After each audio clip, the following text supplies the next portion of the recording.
pense souvent auto-entreprise ou SASU quand on souhaite se lancer en solo, mais une autre alternative existe, le URL. Cette forme légale est-elle un bon choix pour votre projet? Voyons tout d'abord ses atouts.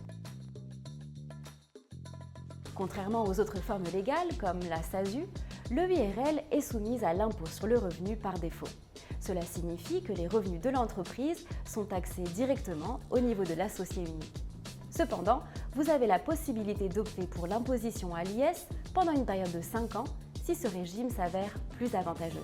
Les statuts d'une EURL sont strictement encadrés par la loi. Ainsi, vous disposez d'un cadre bien défini pour les règles de fonctionnement, par exemple la cession des parts sociales ou les pouvoirs du gérant.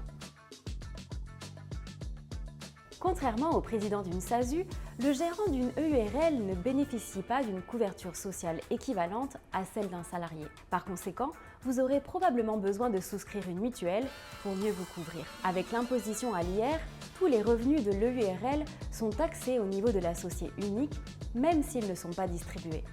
Par conséquent, vous aurez plus de difficultés pour optimiser votre rémunération. De plus, les dividendes sont soumis aux cotisations sociales dès lors que leur montant excède 10% du capital social de la société.